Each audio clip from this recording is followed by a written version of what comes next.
Passons à l'exercice suivant. Et là maintenant c'est une nouveauté, on va parler des lambdas. L'objet des interfaces fonctionnelles, c'est de permettre d'implémenter de façon très concise des interfaces dans un format très simplifié et très court qu'on appelle les lambdas. Plutôt que d'implémenter mon interface et de créer une classe qui implémentera l'interface, dans laquelle j'implémenterai les méthodes de l'interface, si mon interface est toute simple, que c'est une interface fonctionnelle qui n'a qu'une méthode, je peux me focaliser uniquement sur le corps de cette méthode. Pour cet exercice, on a toujours notre interface Simple Interface, qui contient une méthode compute, qui prend en entrée des entiers et qui retourne un entier. J'ai une classe lambda qui va utiliser cette interface-là, et j'y ai dans une méthode main une variable de type Simple Interface. À droite, je vous propose différentes façons de donner une valeur à notre variable s, et donc de créer avec des lambdas des implémentations de l'interface.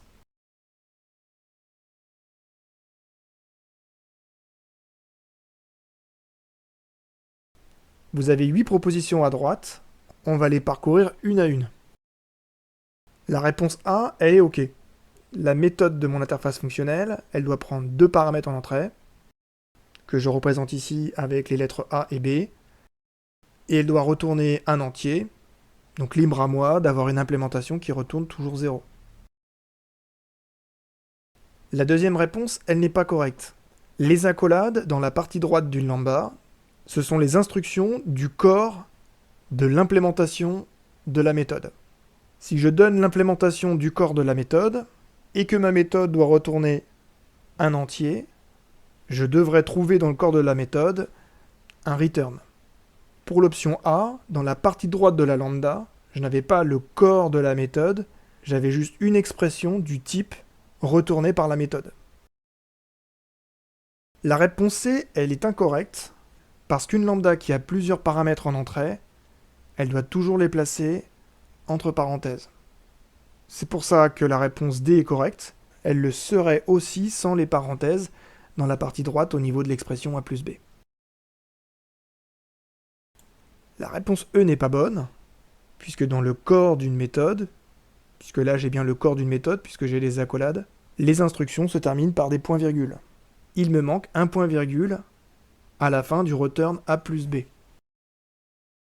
F n'est pas bon, parce que j'ai en paramètre d'entrée une variable qui s'appelle A. En tant que paramètre d'appel de fonction, c'est une variable locale.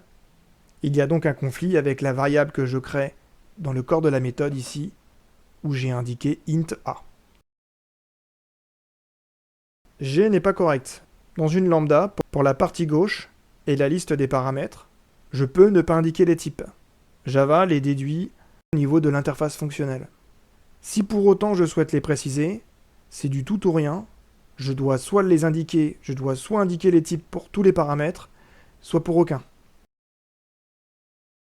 La réponse H, elle est incorrecte, puisque j'ai bien des réponses qui sont correctes. Nouvel exercice. Donc là, vous avez une utilisation un peu plus intéressante des lambdas. Les lambdas, ça permet de réaliser du code assez puissant et assez élégant, mais pour autant pas toujours plus lisible que le code à l'ancienne. Vous avez ici une liste de mots qu'on crée avec la méthode statique asList de la classe Erase. Et cette liste, on va la manipuler avec les méthodes forEach et removeIf qui ont été ajoutées spécialement lorsque les lambdas ont été introduites dans Java et qui permettent respectivement d'utiliser une lambda pour réaliser des traitements sur tous les éléments de la liste et de supprimer, donc pour removeIf, tous les éléments qui vérifient une certaine condition.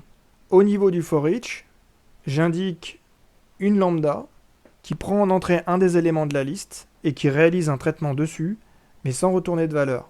Là, on se trouve sur un type de lambda particulier qu'on appelle un consumer.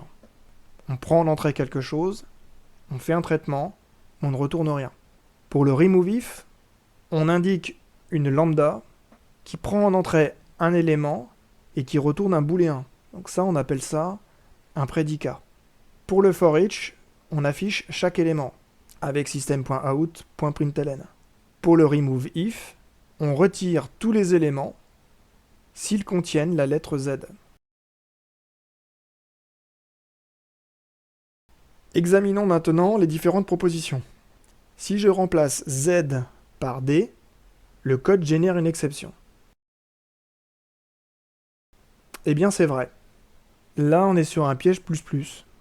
Parce qu'on pourrait s'attendre, en remplaçant le Z par D, à ce que la méthode removeIf supprime les éléments contenant la lettre D. Le piège ici, il vient de l'utilisation de la méthode statique asList sur Erase. Cette méthode-là, elle convertit un tableau en liste. La liste qu'on crée, elle va être liée dans ses entrailles au tableau qu'on aura utilisé pour la créer.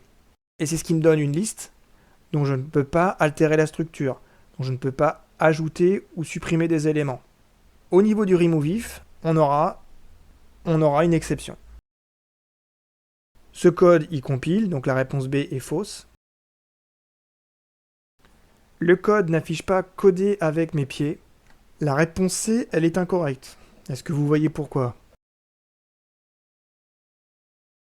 Donc là, c'est vraiment un petit piège à la con. Le code, il affiche pas uniquement codé avec mes pieds, donc ça, c'est le system.out.println en fin de méthode. Du fait du for each, il affiche d'abord, un à un, tout l'élément de ma liste. Donc le code, il affiche codé, passage à la ligne avec, passage à la ligne mes, passage à la ligne pied, passage à la ligne, entre crochets, codé avec mes pieds, puisque la méthode list surcharge la méthode toString de la classe object, de façon à afficher les éléments, entre crochets et séparés par des virgules. Réponse D, si je remplace Z par D, le code affiche avec mes. On a examiné la réponse A, donc on sait que c'est faux, puisqu'on a une exception. Le jour de la certification, vous aurez réponse A et réponse D, et vous vous demanderez laquelle des deux est correcte, tout en voyant bien qu'elles ne peuvent pas être vraies toutes les deux.